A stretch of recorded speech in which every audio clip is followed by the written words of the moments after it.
Halo, selamat pagi, selamat datang dan ketemu lagi di Talk seri Sabtu yang udah diajakin rutin setiap sebulan sekali.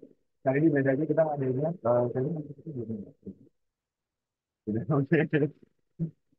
Oke, jadi selamat datang untuk teman-teman yang sudah datang. Terima kasih sudah datang tepat waktu ataupun tadi sudah standby dari jam setengah 10 pagi. Sebelum kita mulai ke acara pagi hari ini, yang kalian tahu, dari pertemuan-pertemuan sebelumnya kita sudah bahas banyak banget materi-materi seputar bahasa Inggris dan hari ini kita akan bahas seputar TOEFL di salah satu sectionnya yaitu structure expression bersama salah satu pembeda.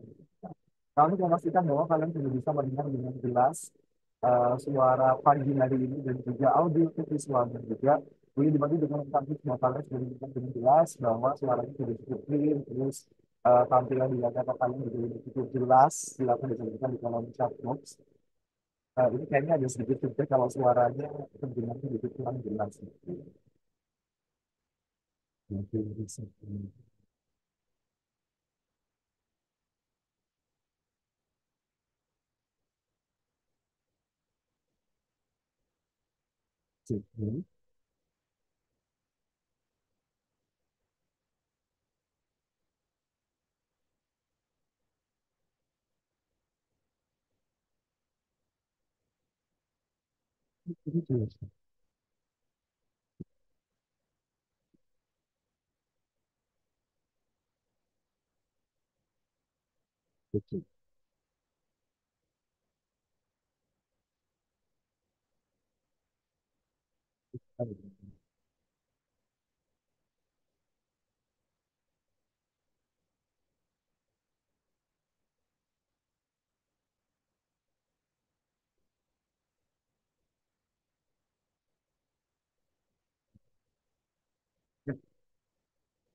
Suaranya masih teman-teman?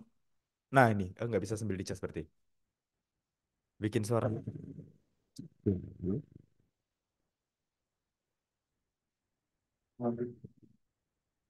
Oke. Nah ini udah cukup jelas ya teman-teman ya. Anyway, maaf untuk gangguan teknisnya pagi hari ini. Kita langsung segera mulai aja. Kita mau ngucapin dulu untuk teman-teman semua yang berpuasa hari ini selamat menjalankan ibadah puasa. Semoga puasanya nanti lancar sampai 30 hari ke depan. Yang tidak mengikuti atau tidak berpuasa hari ini, nanti kita jam 3 siap-siap berburu takjil ya sama teman-teman yang lain, oke? But anyway, again, terima kasih kita mau ngucapin terima kasih banyak untuk teman-teman yang udah hadir. Pagi ini kita akan bahas seputar TOEFL tentang structure dan written expression. Seperti biasa, bahwa kegiatan hari ini kalian bisa dan boleh menyalakan kamera kalian untuk kegiatan lebih interaktif supaya kelasnya juga bisa lebih terasa lebih hidup lagi. Kita tahu siapa-siapa aja yang hadir. Oke, dan tanpa berlama-lama lagi kita langsung saja mulai karena sudah ada bersama kita secara online pembicara kita pagi hari ini. So please welcome Mr. Darren selaku Senior Teaching Manager dari IF Malang. Good morning, Mr. Darren. Morning, Farid. Morning, everybody. Okay, how are you, Darren? How's I'm okay. A little bit throaty. I've got a slight sore throat, but I'm okay. Can you hear my voice all right? Oke, yap. I hear your voice clearly here. Teman-teman sudah bisa dengar jelas suara saya dan Mr. Darren? Oke, sambil nunggu komentar dari teman-teman kalau memang suaranya sudah cukup jelas, audio dan visualnya juga sudah cukup jelas. Kita perlu sampaikan bahwa materi yang akan disampaikan oleh Mr. Darren pagi hari ini akan full dalam bahasa Inggris. Jadi nanti teman-teman cukup catat aja poin-poin penting yang akan disampaikan oleh Mr. Darren. Karena jangan khawatir nanti di akhir acara kita akan kirimkan materi dan juga e-sertifikat melalui email aktifnya teman-teman. Jadi nanti kita akan kasih tahu caranya gimana untuk bisa ngedapetin materi dan juga e-sertifikat. Jadi cukup diperhatikan aja, tulis apa yang penting. Nanti aku akan kasih bantuan untuk bisa ngerangkum apa yang disampaikan sama Mr. Darren supaya kalian juga bisa memahami materinya dengan baik. Oke? So please, Mr. Darren. I'm okay, thank you. Let me just check I can share my screen.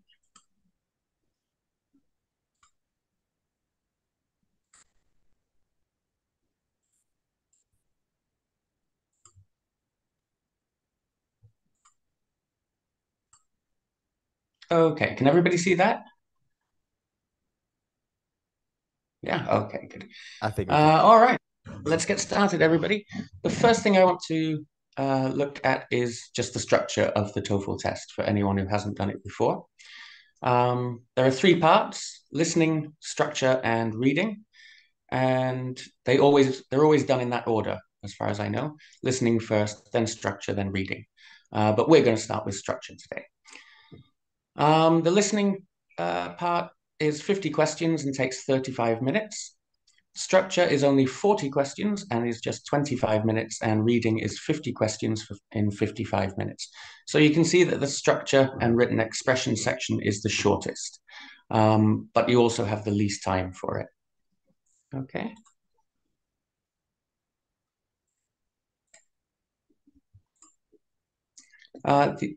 The test looks at lots of different things in English, lots of different grammar things, common things and uncommon. So when I'm talking about common things, I mean subjects and verbs, making sure each sentence has a subject and a verb, making sure that those subjects and verbs agree with each other, and then parts of speech, things like that. Are you using a noun instead of an adjective, that sort of thing.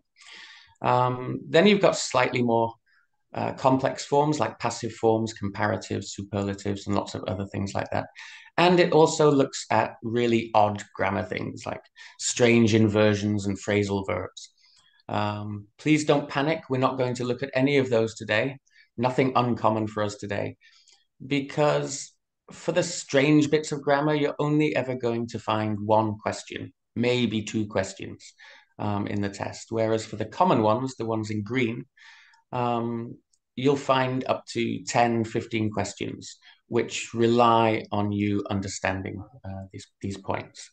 So that's all we're going to focus on today, basically subjects and verbs and agreement. And to start, excuse me, I keep getting pop-up boxes. To start, I'm just going to show you one or two, how can I put this? Questions that might have come from a TOEFL test. These are not from the TOEFL test. They're little bits of advice for you. But you can use them like a TOEFL practice test and just tell me. All the way through today, we'll have questions which are multiple choice, A, B, C, or D. So when we do, feel free just to type your answer into the chat box. The first section of the structure and written expression is structure. It's 15 questions and it's all like this. Okay, you have a sentence with a gap, and then you have 4 choices to fill the gap. And that's all you do. You choose A, B, C, or D. Okay, so have a look, type in the chat box. What do you think? Oh, let me have a look. Sebelum teman-teman Wow. ngejawab, ini tadi seperti yang dijelaskan sama Mr. Darren, ini mungkin bukan bagian dari real TOEFL testnya yang diambil contohnya sama Mr. Darren, tapi kalian bisa menggunakan soal-soal ini untuk latihan. Nantinya untuk structure ini nantinya akan ada 15 pertanyaan yang kurang lebih seperti ini. Contohnya ada fill in the gaps.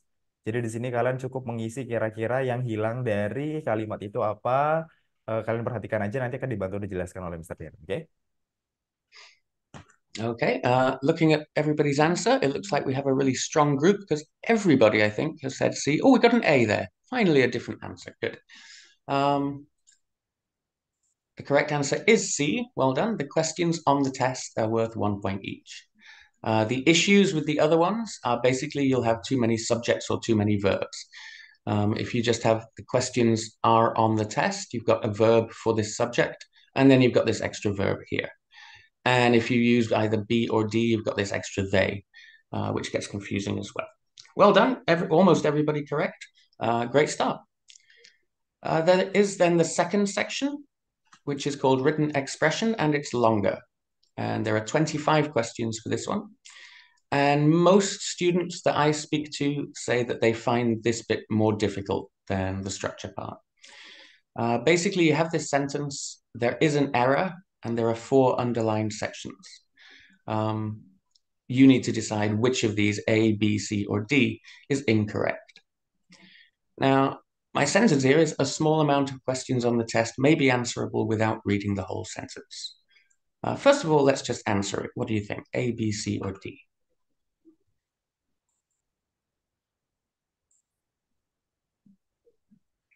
Oke, di bagian written expression sini kalian akan menemukan 25 pertanyaan dan di bagian written expression ini rata-rata kalian akan diminta untuk menemukan kata-kata yang error dari kalimat yang perlu kalian baca. Jadi dari structure yang 15 pertanyaan, fill in the gaps, terus akhirnya pindah ke written expressions ada 25 pertanyaan. Di situ kalian perlu menemukan kira-kira kata yang salah dari struktur kalimat itu yang mana? A, B, C, or D. Okay, looking at the answers, it's all a mix between A and D, which is very impressive. Well done. The correct answer is indeed A. All right. Amount shouldn't be working with questions because questions is countable. The correct answer would be a small number of questions on the test may be answerable without reading the whole sentence. I'm guessing if you put D, you felt it should be whole sentences or something like that because we're talking about more than one question, but it's the one sentence for each question, so it's fine. Excuse me, just checking your other answers. Okay, very good. Someone put S there, which I find fascinating. Oh, it's next to A, I see. When we look at this sentence, the reason I chose it is because a lot of online advice for TOEFL and some books, indeed the book that we use for our TOEFL preparation, includes as a tip the idea that you should just read the underlined parts before you read the sentence. So you just read amount, on, answerable, and whole sentence, because sometimes you can see immediately which part is wrong. I don't think this is a good idea. So we're going to have a little bit of practice and see if it works, and then we'll talk about whether it's a good idea or not. What I've got for you is two questions. Oh, sorry, Farid, do you want to Ya, translate please. for me? Ini ada sedikit catatan ya dari Mr. Darren, teman-teman. Mungkin kalau misalnya teman-teman sempat baca artikel di website atau buku seputar tips mengenai TOEFL, tadi Mr. Darren sempat mention bahwa akan ada beberapa tips yang kalian temui ketika kalian mengerjakan soal tentang written expression sini, yang kalian diminta untuk menemukan kata-kata yang error dalam kalimat. Kalian akan diminta untuk baca lebih dulu kalimat yang digarisbawahin untuk kalian pilih kira-kira mana yang salah. Itu mungkin menurut menurut beberapa sumber akan berbicara bahwa cara tersebut adalah cara yang paling cepat untuk kalian bisa menemukan kata-kata yang salah. Tapi dari Mr. Darren sendiri tidak menyarankan itu. Ini nanti akan dibahas oleh Mr. Darren setelahnya. Kenapa akhirnya hal itu tidak disarankan untuk kalian lakukan. Jadi nanti kita akan tahu lebih lanjut terkait apa yang disampaikan oleh Mr. Darren. Back to you, Mr. Darren. Okay, thank you, Farid. What we'll do, I will, excuse me, show you some questions or two questions. These are from genuine TOEFL tests, and I'm just showing you the underlined bits. So this would be like just reading the underlined parts and trying to decide if you can answer the question. This time, still the same as before. You can type A, B, C, or D. But if you think you can't tell the answer without reading the whole sentence, you can type wait. Okay.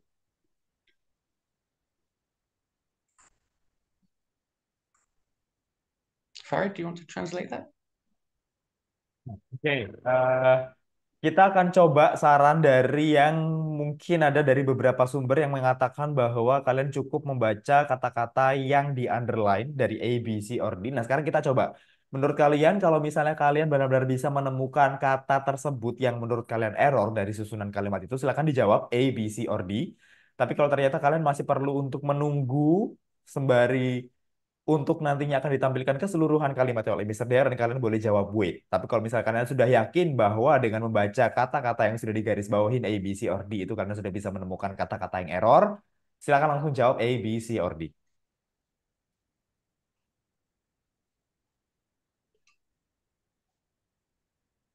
Okay. What we've got here is lots of C's and then now lots and lots of weights. Okay, it's 50-50 really between C's and weight. Okay, before I give you the answer, here's another one. Same deal, same thing. Just read them and decide if you can answer the question anyway. If you can, A, B, C, or D. If you want the whole sentence, just type wait.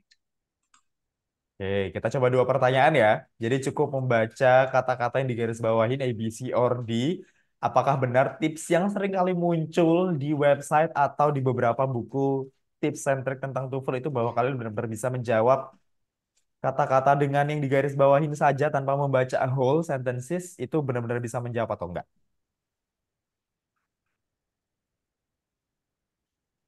Okay. Seems about the same. We've got about 50% of people saying wait and 50% of people answering. And most of the people answering are saying A. Now we'll take a look at the whole sentence. So if we look at the top one, in about 1920, experimental psychologists have devoted more research to learning than to any other topic. Now that you've read that whole sentence, see if you want to change your answer or stick with your same answer. Most people were saying C at the beginning. Sticking with C or changing? Oke. Back to first questions ini kalau misalkan kalian udah ngelihat full sentences-nya kayak apa, apakah kalian mau mengganti jawabannya kalian atau tetap ada di C?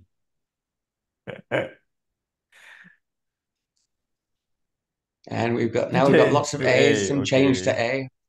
Wow, I have to say I'm very impressed with you guys. Well done. Because this is quite a difficult question anyway. Um, the problem is A, because we've got the present perfect, have devoted more research to learning. 1920 is finished, so we cannot use the present perfect with that. So you'd need to change in to the word since. The point I'm trying to make here is that when you just look at the underlined parts, I don't blame you for putting C as wrong, because to learning looks really weird, because we're used to seeing the infinitive, which is to plus verb one. Go on, Farid, you can try and translate that if you want. Oke, pokoknya Mr. Darren tidak menyalahkan kalian kalau misalnya kalian benar-benar cuman pengen ngelihat atau biar kelihatan lebih cepat aja yang ngerjainnya ya. Jadi kalian cuman pengen, ya udahlah aku cuman akan baca jawaban-jawaban yang memang menurutku itu salah dan menurut Mr. Darren kalian tidak terlihat salah kalau ternyata kalian itu memilih C, to learning. Karena kalau misalnya kalian tahu untuk itu biasanya kan dengan verb one nggak pakai ing gitu makanya kalian milihnya itu tapi ketika kalian tahu ketika kalimatnya muncul semua akhirnya ketahuan deh jawabannya itu A di mana ini tuh kalian harus ganti menggunakan since atau 1920. Oke, back to you Mr. Thank you. Darren. And what most of you noticed is that there are some phrases in English which do use to plus the present participle or verb ing. And devoting something is one of those, devoting research or devoting time to verb ing. So by reading the full sentence, you realize that the answer is A. But just looking at the underlined parts, a lot of people are going to think, oh, C is definitely wrong, so we don't need to read the sentence, and that would be a mistake. If we look at the second one with the full sentence, social stratification can be based on many criteria, such as wealth, cultural level, legal status, birth, personal qualities, and ideology. Here, only type in the chat box. Sorry, if you said wait, you can type your answer. And if you want to change, I guess you can type your answer again.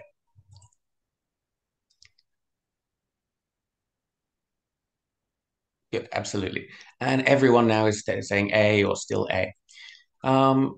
If you put A at the beginning, you are absolutely right. Can based, I honestly can't imagine an English sentence where that could be correct. So you can look at that and go, A is wrong. Okay, so for this question, it does work if you just read the underlined parts. However, I looked through a lot of TOEFL tests to prepare for this workshop, and it's a small number, a really small number of questions that you can safely do that with. And the point is, if you're reading the underlined parts and then reading the whole sentence and then choosing your answer, I don't think that saves any time at all. I think it can take more time. And also, if you just read the underlined parts and think you have the answer and then find out that you don't, like the top one here, then you're going to be losing marks. So my most important tip for today really is don't listen to those tips that tell you only read the underlined parts first. Read the whole sentence first. Okay? Oke.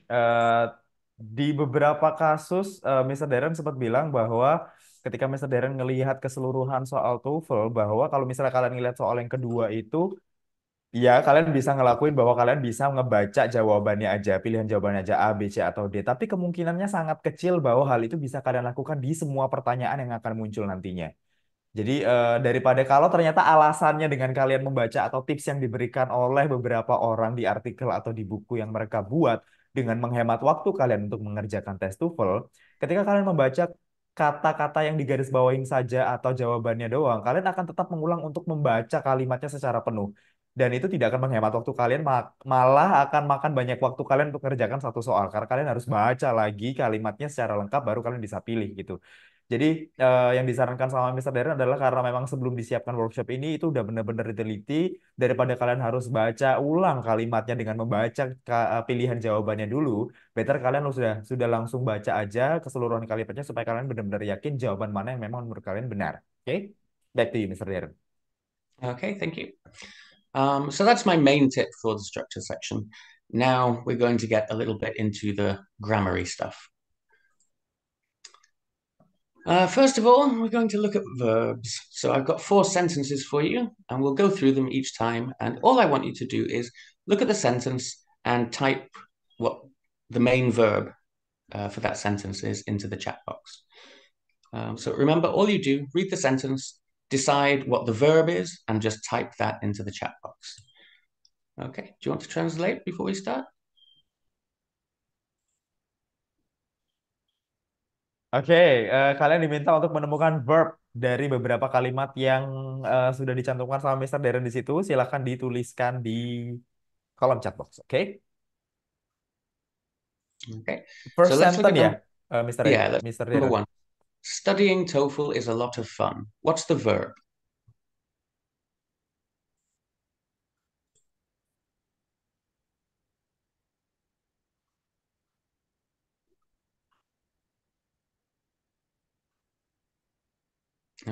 Okay, we've got lots of is, lots of studying.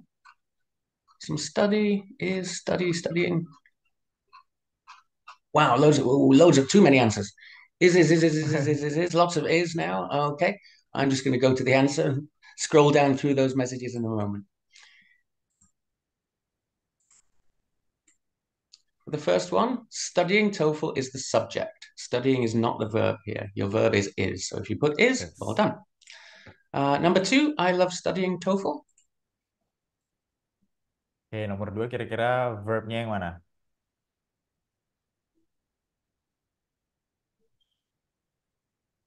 Lovely. I've got lots and lots and lots of love. And love is correct. Well done.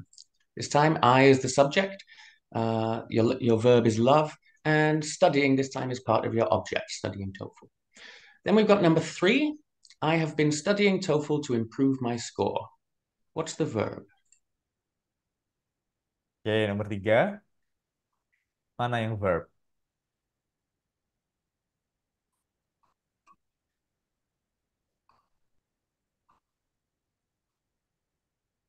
And now we've got Ya, quite a bit of improve. have been studying. To improve. All right, let's break it down and have a look. This time, well done if you put have been studying. Your subject is I. This time we have a long verb, have been and studying, all parts of your verb. TOEFL is the object, and then we have an infinitive of purpose here, to improve my score. Final one, the students studying TOEFL are very diligent. What's the verb?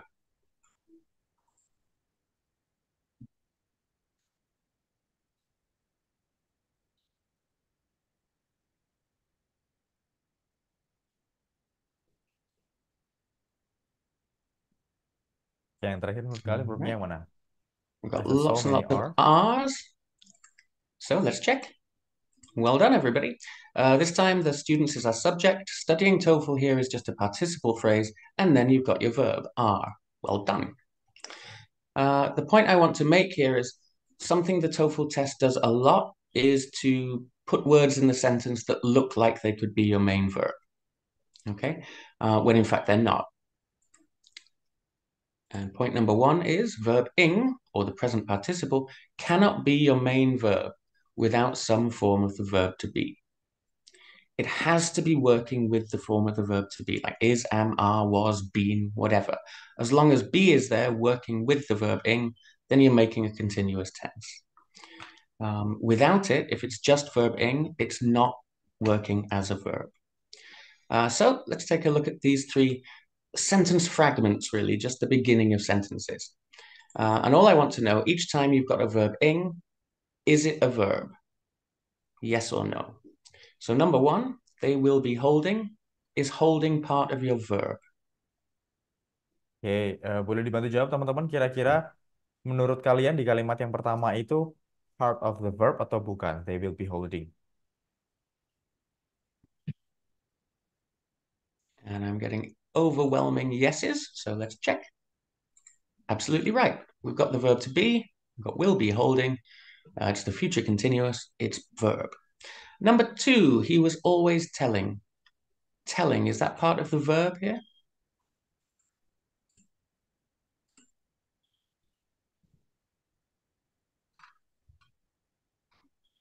Oke, apakah telling termasuk verb?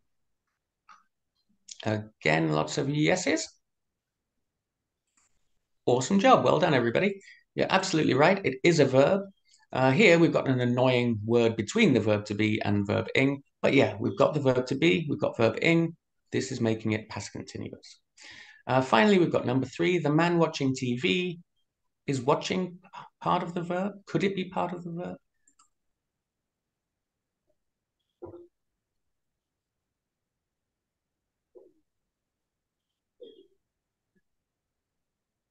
No, no, no, no, no, no, no, no, no. Well done. I'm impressed. Absolutely. There's no verb to be here. So watching is not a verb. It's just describing the man, telling us which man we're talking about. Great job. I'm going to move straight on to the test question. Don't be scared. Oke, can I summarize a bit, Mr. Darren? Absolutely. Oke, jadi yang berusaha disampaikan sama Mr. Darren di sini adalah hati-hati karena kebanyakan dari soal TOEFL yang akan kalian temukan dari tes yang pertama tadi kita lakukan untuk menemukan verb. Kadang di beberapa soal yang akan kalian temukan itu verbnya mungkin akan tricky di kalian. Kalau misalnya kalian tadi kan ada beberapa yang mungkin agak apa sih ketipu ketipu tentang verb plus ing itu akhirnya bisa dijadikan verb kalian. Itu ada sedikit rumusnya bahwa verb plus ing itu nggak bisa jadi main verbnya kalian kecuali di situ ada form verb to be-nya. Jadi kayak misalnya di contoh kalimat yang satu nomor dua itu di situ ada diikuti oleh verb to be, they will be holding sama he was always telling, makanya di situ dia bisa jadi verb. Kecuali yang kalimat nomor tiga akhirnya di situ nggak bisa jadi verbnya kalian meskipun di situ ada ing-nya. Jadi kalian harus hati-hati bahwa untuk bisa menentukan verbnya itu meskipun ada verb plus ing itu harus diikuti dengan verb to be. Oke? Back to you, Mr. Darren. Okay, thank you. Here's just a practice question. Again, it's from a genuine TOEFL test. Remember what to do. Just read the sentence and decide which underlined part is incorrect, A, B, C, or D. Silakan ditemukan, dibaca dulu kalimatnya dengan lengkap. Kira-kira menurut kalian mana jawaban yang salah menurut kalian?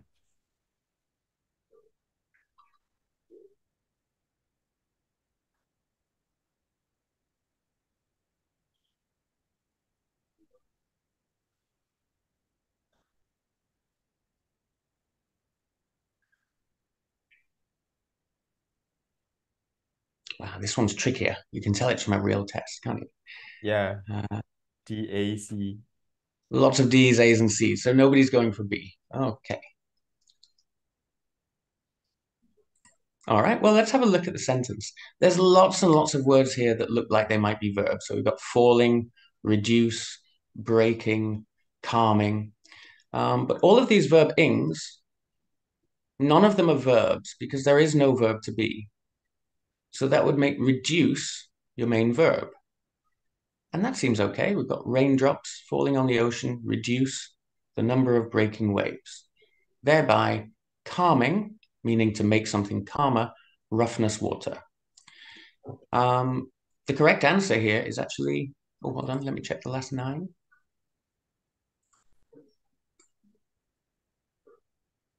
Okay, still more C's. Oh, we got a B there. Hold on. The correct answer is D. Roughness is a noun. Okay, when I was talking a long time ago about parts of speech, when they use a noun instead of an adjective or an adjective instead of an adverb, something like that. This is an example of it here. Roughness is a noun, but it's supposed to be describing water. So D, in fact, should be rough. Okay. The rest of this sentence is fine. It just looks strange because of all of these present participles, falling, breaking, and calming. but they're all there for a reason. They're not verbs, so you don't need to worry about matching them up with a subject or anything like that. Let's look at what they're doing. Raindrops is your main subject. Falling on the ocean is a participle phrase describing the raindrops, telling you which raindrops we're talking about.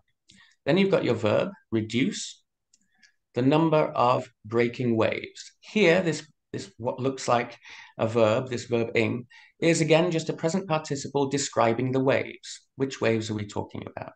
Okay, and then we've got thereby calming rough water.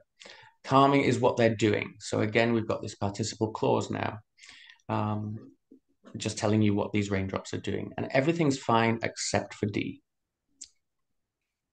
Tough question. Farid, do you want to try and translate that? Or do you want to Oke, move on? mungkin poinnya aja ya teman-teman ya. Jadi again kalau misalnya teman-teman masih ada tadi kan jawaban yang paling sering muncul adalah D, A sama C.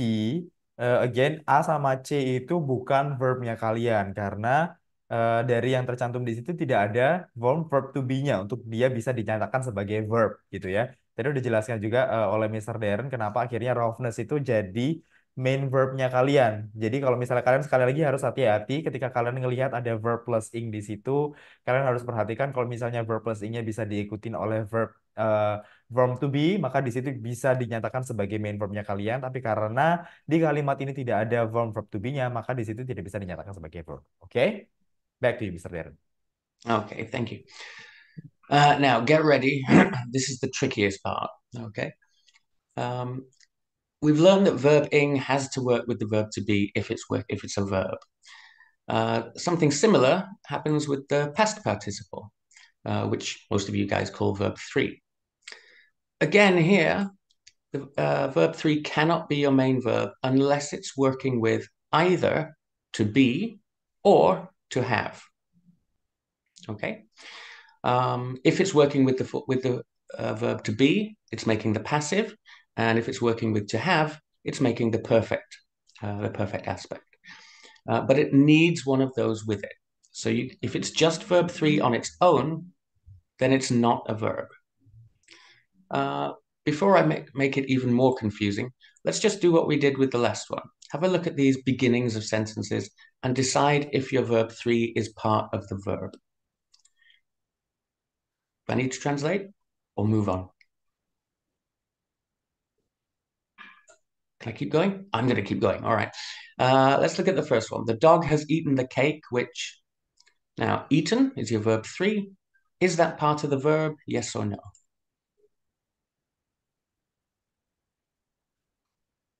And I'm getting all yeses.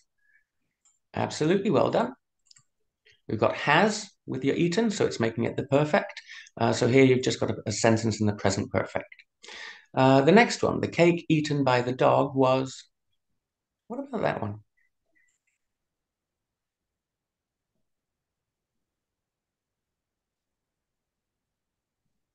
And this time it's like a river of no's. Well done. And again, you're absolutely right. Here we have a was, but it's far away from this verb 3 and it's working with the subject, the cake. Eaten by the dog is just a participle clause, and it's, sorry, a participle phrase, and it's describing the cake that we're talking about. So well done. And finally, the cake was eaten by my dog. Yes or no? Yes, yes, yes, yes, yes, yes, yes. Awesome. I said this was tricky, and you're flying through it. You're absolutely right. We've got was with your eaten, which is making it passive, meaning it was the dog doing the verb to the subject. So that was easy. Why did I say it was tricky? The main reason it's tricky is that most verbs, verb 2 and verb 3, are the same. And it's perfectly okay to have verb 2 alone. Then it can be your main verb. All right. So it's easy to spot if it's an irregular verb where verb 3 is different, and it's more difficult if it's a regular verb where verb 2 and verb 3 are the same. I'm going to look at an example now. The verb that's in the example could be verb 2 or verb 3. So look at the sentence and you decide. Farid, you might want to translate that.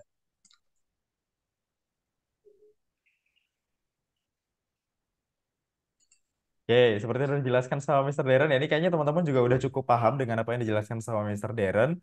Sekali lagi kalian perlu perhatikan aja note hijau yang ada di atas untuk bisa menemukan verbnya kalian. Nah, kali ini kalian bisa langsung jawab aja pertanyaan dari yang sudah disampaikan sama Mr. Darren di bawah. Menurut kalian mana jawaban yang menurut kalian benar? A, B, C, or D?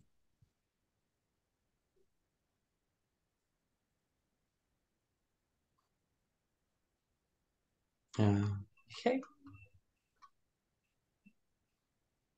And we're getting 95% C. Excuse me. If you put C, well done. Absolutely right. Iron was generally used for weapons. But let's look at this sentence and look at how you should approach it if you're doing the test. The first thing, if you just read through, we've got iron for weapons and tools in the Bronze Age following the Stone Age. We have a subject and we don't have any verb in this whole sentence. So we know that we need a verb. Now, it looks, when you first look at it, like every one of these options has a verb. And if used is verb to, all of them could be your main verb. But if you look at B and D and just use used on its own, iron generally used. Well, iron's not using anything. Iron can't be using something. Someone else must be using the iron. Okay, so it can't be verb to. And what you need is the verb to be working with verb 3 to make the passive. Therefore, you should end up with two choices, A or C. And because A is present, it can't be right because the Bronze Age was a long, long, long time ago. So you've got to use C with the past. Okay. Let me just check the chat box. Okay, no questions. If you have questions, by the way, feel free to type them in now, and we'll either answer them as we go or we'll save them until the end. But feel free to type questions in if you have them. Oke, kalau misalnya Okay. teman-teman kebingungan dengan apa yang dijelaskan atau materi pagi hari ini, bisa langsung tuliskan pertanyaannya di kolom chat box ya, teman-teman ya. Jadi nanti kalau misalnya Mr. Darren ngecek kolom chat boxnya kalian, kalian ada pertanyaan, nanti akan bisa langsung dijawab sama Mr. Darren, oke? Okay. Moving away from that really tricky, weird bit. Oh, sorry, I should just summarize first. The present participle, which we call verb ing, cannot be your main verb without the verb to be. And verb 3, the past participle, cannot be your main verb without either the verb to be or the verb to have. But just be careful, make sure that it is verb 3 that you're looking at and they're not just using a regular verb 2. Oke. Jadi bisa benar-benar diperhatikan ya teman-teman ya untuk verb things. Again, kalau misalnya kalian nemuin present participle verb ing, cannot be your main, jadi nggak bisa jadi main verbnya kalian kalau nggak ada verb to be. Tapi kalau misalnya past participle verb t itu nggak, verb three itu nggak bisa jadi main verbnya kalian tanpa verb to be dan verb to have. Tapi kalian juga harus perhatikan kalau misalnya di situ ada verb to-nya aja, again kalian harus pertimbangkan lagi jawabannya seperti apa. Oke? Back to you, Just Mr. before I Darren. move on, we've got one question about one of the earlier sentences, so I'm just going to go back Ya, to it. If I can, without my mouse. Oh, there we go. Oh, sorry, I've gone too far. There we are. This question here. The question was, what's the correct answer for roughness? Why is roughness wrong? Roughness is wrong because it's a noun. And what we want here is an adjective, because you want a word to describe the water, to talk about which water is being calmed. Therefore, because we need an adjective, the word should be rough. Rough is your adjective, roughness is the noun. ya Yosi, semoga menjawab ya. And we have another question. In what condition, when is the word to followed by verb ing? There are a few examples. It's not common, which is why we're so used to seeing the word to followed by verb one. Some examples include phrasal verb, one or two phrasal verbs. The one I can think of right now is look forward to.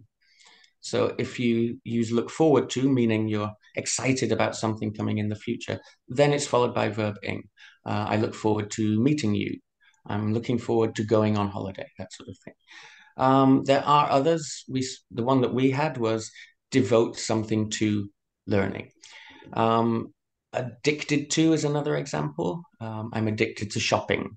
I'm addicted to playing games, that sort of thing. There are quite a few like that. And Usually it's because to is part of the phrase before the gerund, basically before the verb ing. So we're used to seeing to in verb one, where that's the infinitive and it's working together to make what we call the infinitive. If you have phrases which have to as part of it, like look forward to or devote some time to, then you're not, that to is part of the earlier phrase, the earlier construction. And then it just happens to be followed by a gerund, which is verb ing. It's not that to and verb ing are a thing together, if you see what I mean. Good luck translating that, Farid. Oke, Natisha, semoga menjawab pertanyaannya kapan akhirnya penggunaan word to is followed by verb ing tadi juga sudah sempat dijelaskan oleh Mr. Darren. Ini teman-teman kalau misalnya ada pertanyaan lagi bisa langsung ditanyakan aja di kolom chat box sambil kita nge-run through materi dari Mr. Darren ya. Back to you, Mr. Darren. Okay, thank you. Okay, let me move on. I've got one thing in the chat box that I'll just check, but let's move on to the next point. The next point is agreement. And when I talk about agreement here, I'm talking about your subject and your verb matching and agreeing. And by that, I mean singular with plural. So I think everyone here knows, I would say, I work at EF, but I would say my friend works at EF and my friends work at EF. Okay. So making sure that your subject and your verb agree.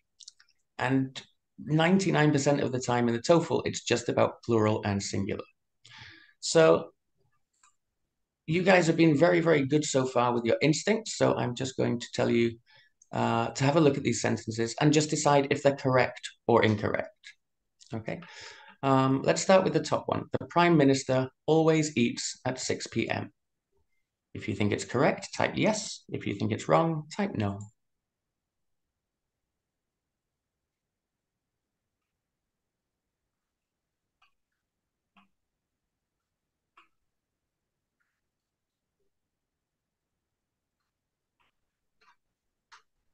Okay, wow, I'm getting loads and loads and loads, and they're all saying, most of them are saying yes, actually, not all of them, but most of them.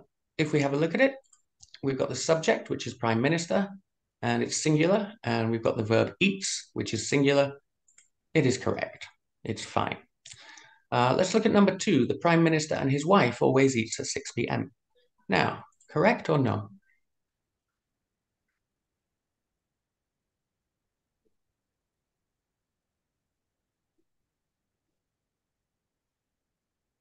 Very, very good. Everybody's saying no, incorrect. Some people are even correcting it and using eat, which is absolutely right. Well done. So now we've got a bigger subject, and it's more than one. It's the Prime Minister and his wife. So 2 people, plural. So we need a plural verb, eat. Well done. And the last one, number 3. The Prime Minister, accompanied by his wife, always eats at 6 p.m. How about now? Yes or no?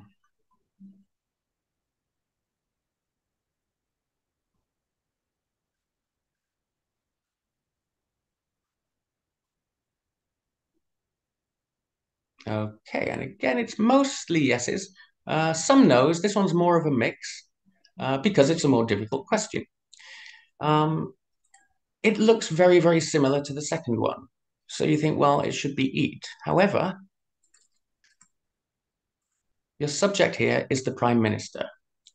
You'll see accompanied by his wife is broken off by commas. This is just extra information. Okay, it's not making part of your subject. Therefore, you've got a single subject, Prime Minister. You need a single verb, eats. It is correct. Okay.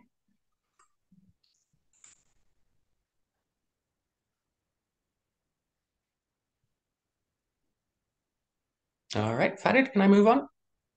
Yep. Okay. I saw 1 or 2 questions about kind of random things earlier, so we'll try and answer those at the end if we have time. Okay.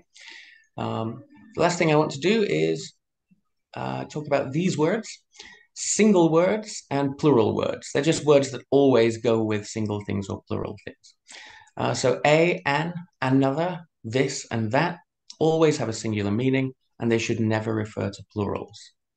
On the flip side, you've got few, many, these, those, and several. They're always plural, and they can't refer to either single or uncountable nouns. Okay. I hope that's clear. So I'm going to move on to your test. Don't be afraid. It's a very short test. All I wanted to tell me is the sentence correct? Passing the TOEFL test will make you a happy people. Yes or no?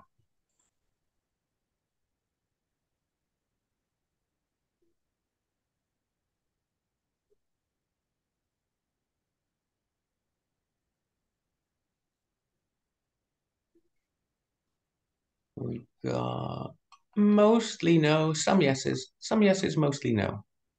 Okay, about 80% no. It is indeed incorrect because of people. People is a tricky word sometimes. People often think of it as singular. It's not. People is plural. The singular opposite is person. So either you could say passing the TOEFL test will make you happy people, if I'm talking to lots of people, or if I'm talking to one person, it would be passing the TOEFL test will make you a happy person. Okay, well done. If you got no, let's have a look at number 2. Let's have a party after this is all finished. Yes or no?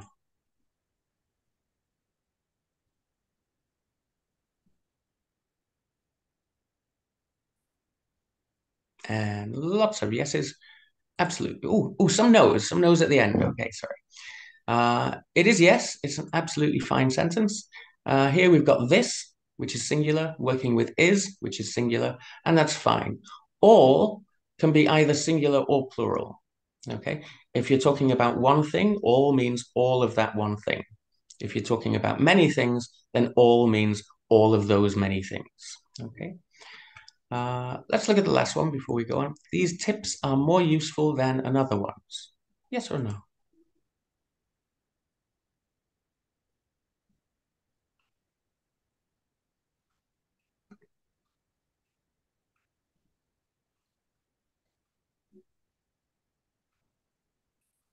Mostly no, some yeses in there as well. Okay.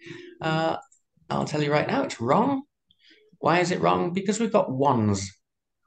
Ones is plural and another is singular. So you can't use another with ones. You can use another with the word one, okay, but not with ones. So it should be, these tips are more useful than other ones.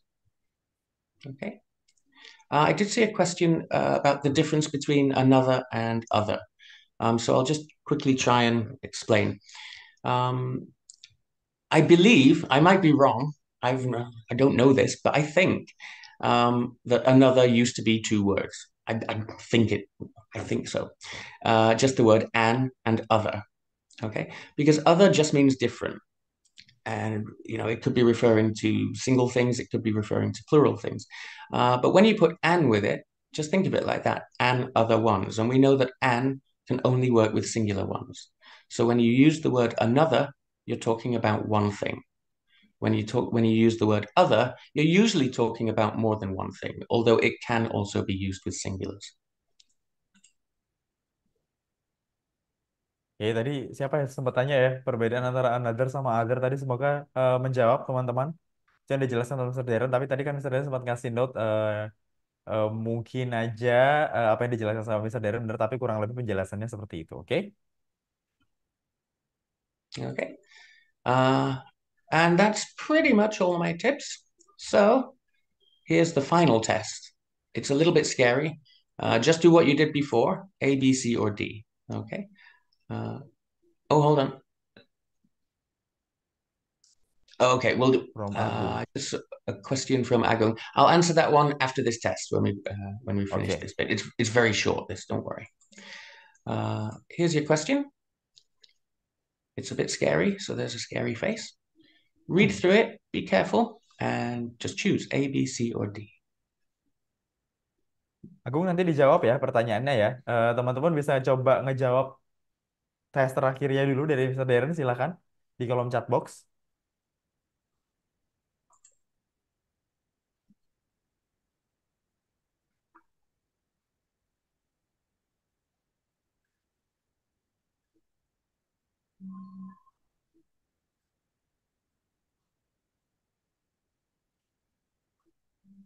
Okay. Not a lot of answers, but they're all answering C at the moment. And now everyone's coming in with C. I want to do D. D's. Yeah. Okay, so C's and D's. Oh, we got a B now as well. B. It's nice to have a mix. I'm just waiting for an A, but there's not one coming. So let's go through. Excuse me, let me move that. The correct answer is C. Well done, most of you. If you put C, congratulations. Well done. So why is C wrong? Well, you need to first of all find your subject, and it's difficult in a long sentence like this. And it's something that TOEFL does a lot, which is try and confuse you by putting lots of stuff between the subject and the verb. So here, your subject is, oh, sorry, I've just got to pop up.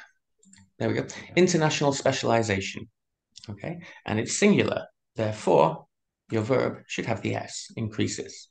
Okay, all of this bit in the production of some goods, such as cars and computers, is just giving you more information about specialization. So the first thing you need to do is be sure you've isolated your subject and you know where your subject is. Okay. So, Jadi hal ini yang biasanya dilakukan di tes TOEFL teman-teman. Kalian akan dibuat kebingungan dengan kalimat yang panjang seperti ini karena untuk menentukan subjeknya sendiri bagaimana. Tadi sempat di-mention sama Mr. Darren bahwa untuk mempermudah kalian temukan dulu subjeknya yang mana.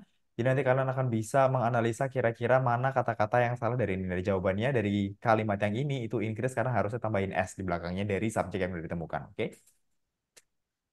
okay. I Back to just you, got Mr. one or Darren. two more questions. Sorry, somebody just said they thought the subject was economists, Economist, yeah. which is easy to do because it's the first thing that looks like a subject in your sentence. But you've got this present participle here, and this is just a a participle phrase giving you more information, and it's blocked off here by a comma. There is no verb here. It's just a participle phrase giving you more information. This is where your sentence actually really starts. Okay. Your next one is much Kak Faiza shorter. semoga menjawab ya.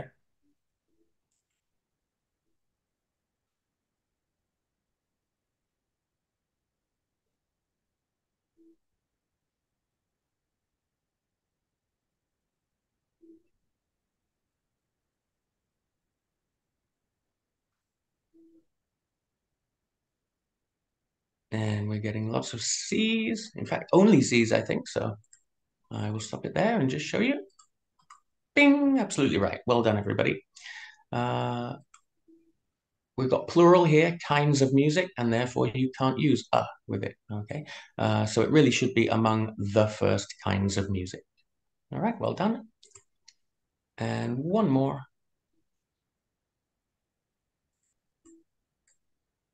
What about this one? A, B, C, or D?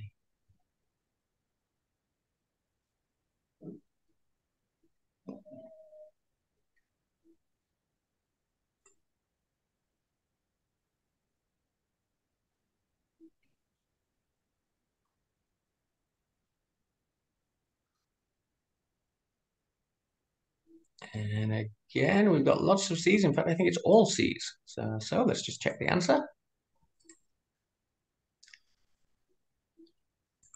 Bing! Congratulations. Well done, everybody. Why is this wrong? Well, because this is not the subject. Okay, so this is singular or uncountable, but it's not the subject for this verb. Your subject is over here, areas. Therefore, it's plural. So attract shouldn't have the S on it. Okay, well done for getting that. Very good. If you got 3 out of 3, by the way, you've passed my mini TOEFL test for you. The real test's a bit harder though. Okay. Okay. You don't need to translate that, do you? Hold on. What about the subject that use collective nouns? Do you mean like the one that always comes in my mind is like a murder of crows or a herd of cattle. If the collective noun is singular, you use singular. So for example, I'm trying to think of one in the present simple. All right, it's a very odd sentence, but the herd of cows moves down the road. Okay, the herd of cows moves down the road is correct. Having said that, by the way, a lot of the time in especially sort of less formal, so not TOEFL, when speaking especially, it's it's up to you which you choose when you have words which can be looked at either as singular or plural. Some examples of this: team, the word team. The team have done a great job is fine. You know, you're looking at all the people in the team. Or you can say the team has done a great job, and you're looking at the team as a single entity. So technically, with TOEFL grammar, because the collective noun is singular, you should use singular. However, especially when you're speaking and just using normal English, it's often up to you, and it depends what you want to get across in your meaning, really. For example, if I say the team have done a great job, the team, every individual member in that team feels a bit better because you're looking at all of them. If I see it say the team has done a great job, it's looking less at them as individuals and looking at the whole team. Is that confusing? Farid, can you try and explain that clearly? I don't think I can. But Okay. Arif, mungkin kamu benar-benar bisa memperhatikan apa yang dijelaskan sama Mister Darren tadi. Eh, Semoga menjawab juga pertanyaannya Arif. Atau kalau misalnya masih bingung, mungkin Arif mau menambahkan pertanyaan atau sanggahan dari apa yang dijelaskan sama Mister Darren. Yeah, Arif can Okay. get the Awesome. idea quite clearly, Mister Okay, great. Darren. So I don't need to Uh, translate that. Thank you, Aaron. There were one or two other questions that I think I missed, and I was trying to scroll up, but there were just so many A's and C's and B's that I won't find them. I can So mention the Agung questions, I think. yes, what was it? Agung said that I still confused about accompanied. There is the word for addition sentence. Is there any words for addition sentence? Okay, Here, I I'm sent it not. to you, Darren. I'll just let me go back to where that sentence was. I'm not quite sure what you mean with the addition bit, but we'll go back and look at this sentence. So I assume you mean this one: the Prime Minister, Oh, accompanied yeah, by yeah, his wife, accompanied by always his eats at wife, yeah. 6 p.m. I'm not sure what you meant by the addition, but I'll just talk about why this is singular. Um, if you look at the top one, the Prime Minister always eats at 6 p.m. This is very clearly singular and singular. Okay, but then when we add something to the subject, and notice here it's the Prime Minister and his wife all together. Okay, that makes it plural. My friend and I, that would be plural. Here, this sentence is basically exactly the same as the first one. It's just that I've added some information, which is, by the way, his wife also eats with him. Okay, and I've put that in to the sentence just to give extra information. It's not part of your subject, and you can tell it's not part of your subject because of the punctuation, because of the commas. Okay, if you see, and this is another useful thing for some of the TOEFL questions, especially the longer sentences. When you see the sentence like this with bits chopped off by commas, clauses chopped off by commas, you can generally take them out of the sentence and to help you find your main clause and to help you find your subject. So here, if you take this out, it's fine. The Prime Minister always eats at 6 p.m. This is just extra information. It could equally be the Prime Minister who is always happy always eats at 6 p.m. This could be any extra information about the Prime Minister. And it's the commas Oke. that tells you additional information, by the way. Oke, jadi aku ambil notenya dari apa yang disampaikan Mr. Darren. Agung semoga menjawab pertanyaannya. Kalau misalnya itu memang yang kamu maksud, tapi ini mungkin secara general kalau misalnya kalian melihat contoh kalimat yang kayak kalimat yang terakhir itu, kalian lihat ada kalimat yang mungkin dipisahkan dengan koma, di situ kalian bisa take out aja.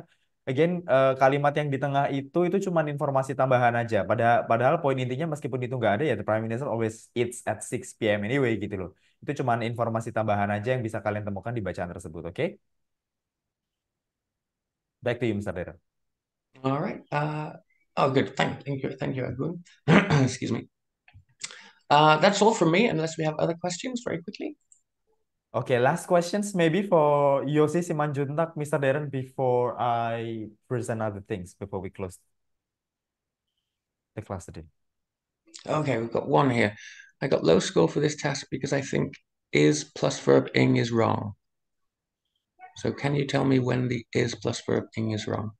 Is it just because that word isn't followed with a verb? Is there any particular sentence that you got wrong because of this? Because I'm not quite sure what you mean. Let me go back through some of them. Yosi, mungkin kamu tadi sempat punya contoh mana yang kamu masih bingung atau salah dari penggunaan verb ing-nya.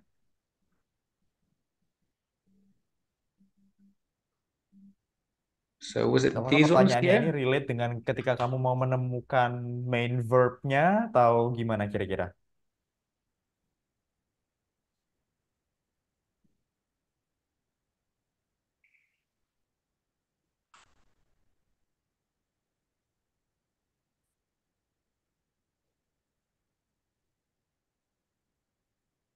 Okay, no worries. Just going from your question, is and verb ing is not wrong. Is and verb ing is making the present continuous tense. So the point is, I guess, not that one of them is necessarily wrong. You know, when you see falling here without the verb to be, it doesn't mean it's wrong. What it means is it's not working as a verb. Okay, it's a present participle giving you an extra information. It's here, falling on the ocean is telling you which raindrops you're talking about. Okay, so it's not that it's wrong. It just means that it's not a verb. And when you've got the verb to be, like with is and verb ing, that's absolutely fine. It's just the present continuous. Did I have an is one? Let me see.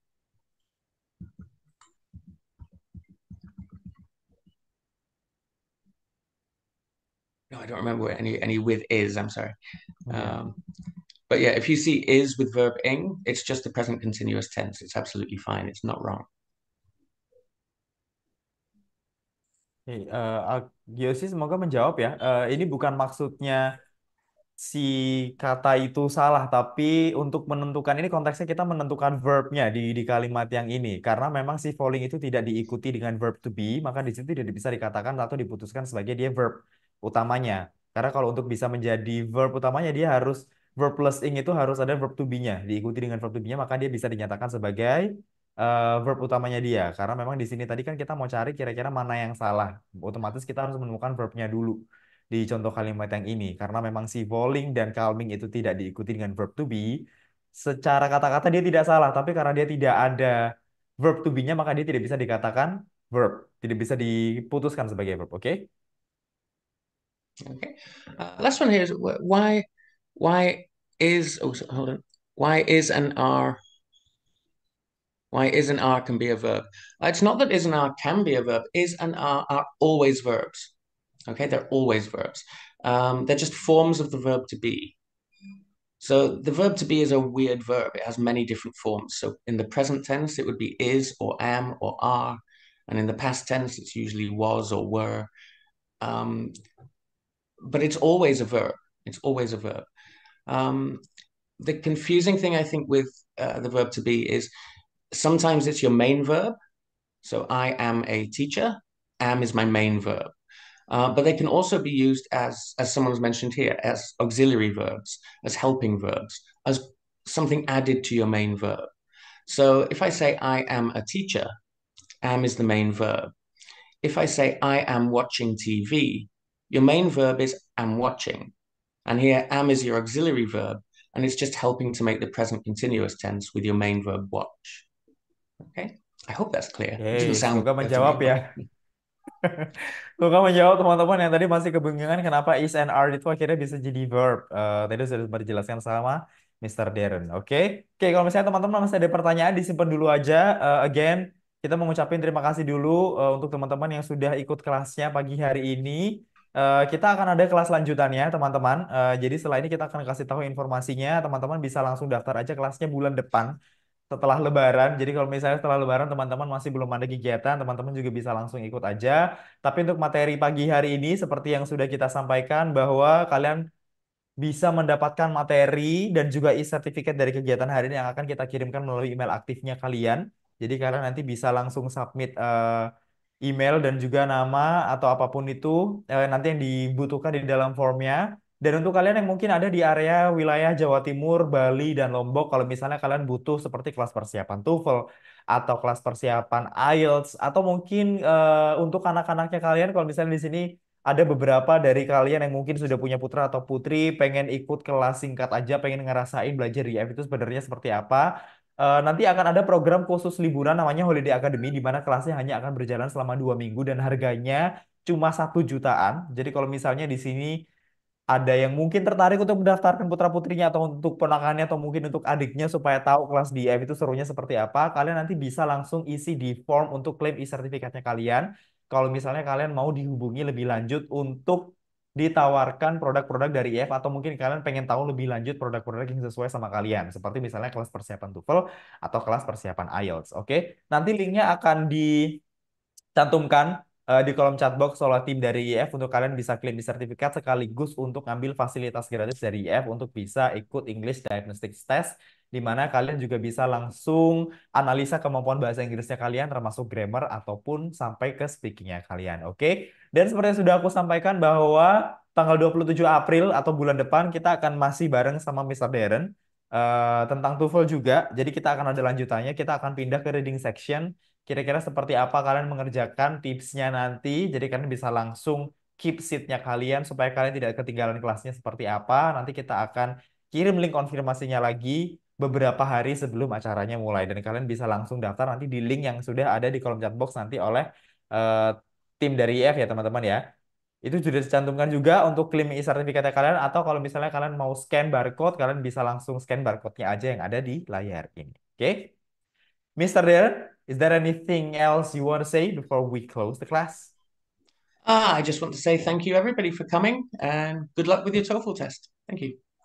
Oke, sekali lagi terima kasih banyak teman-teman dan ya materinya akan kita kirimkan melalui email aktifnya kalian. Jadi ketika kalian scan dan isi data diri di situ pastikan kalian menuliskan nama lengkap dan juga email aktif kalian dengan benar karena kita akan kirimkan materi pagi hari ini beserta dengan e-sertifikatnya melalui email aktif kalian masing-masing. Oke, thank you so much sekali lagi teman-teman sampai ketemu lagi bulan depan. Thank you so much Mr. Darren for the tips.